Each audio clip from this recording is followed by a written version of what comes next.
2018 ARM എന്നീ മെഗാഹിറ്റുകൾക്ക് ശേഷം Tovino block buster Tamil ചിത്രം ലിയോയ്ക്ക് ശേഷം തൃഷ കൃഷ്ണ, കാന്തിവതാരി, അർജുന, ഹനുമാൻ എന്നീ സൂപ്പർ ഹിറ്റുകൾക്ക് ശേഷം വിനയ് റായി എന്നിവർ കേന്ദ്ര കഥാപാത്രങ്ങളെ അവതരിപ്പിക്കുന്ന ഇൻവെസ്റ്റിഗേഷൻ ത്രില്ലർ ചിത്രം ഐഡന്റിറ്റിയുടെ ടീസർ പുറത്തിറങ്ങി.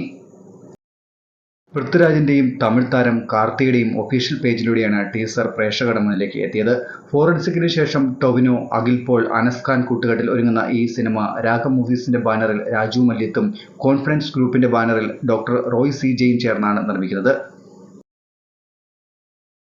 മികച്ച ദൃശ്യഭാഷ പുലർത്തുന്ന ടീസർ പ്രേക്ഷകരെ ആകാംക്ഷയിലാഴ്ത്തുന്ന സംഭാഷണങ്ങളാലും ദൃശ്യങ്ങളാലും സമ്പന്നമാണ്. ഇൻവെസ്റ്റിഗേഷന് പ്രാധാന്യം നൽകിയിരിക്കുന്ന ചിത്രമാണ് ഐഡന്റിറ്റി എന്ന ടീസർ സൂചന നൽകുന്നുണ്ട്. ചിത്രത്തിന്റെ ഓൾ ഇന്ത്യ വിതരണാവകാശം റെക്കോർഡ് തുകയ്ക്ക് ശ്രീ ഗോകുലം മൂവീസാണ് സ്വന്തമാക്കിയത്. സംവിധായകരായ അഖിൽ പോൾ, അനസ് ഖാൻ എന്നിവർ ചേർന്നാണ് ഐഡന്റിറ്റിയുടെ തിരക്കഥയും രചിച്ചിരിക്കുന്നത്. അഖിൽ ജോർജ് ക്യാമറ ചലിപ്പിച്ച ചിത്രത്തിന്റെ എഡിറ്റിംഗ് നിർവഹിച്ചിരിക്കുന്നത് ചമൻ ചാക്കോയാണ്. മ്യൂസിക് ആൻഡ് ബാക്ക്ഗ്രൗണ്ട് ജോക്സ് ബിജോയ് കൈകാര്യം ചെയ്യുന്നു. അജു വർഗീസ്, ഷമ്മി തിലകൻ, അർജുൻ രാധാകൃഷ്ണൻ, വിശാഖ് നായർ എന്നിവരും മുഖ്യ വേഷത്തിലെത്തുന്ന ചിത്രമാണ് ഐഡന്റിറ്റി.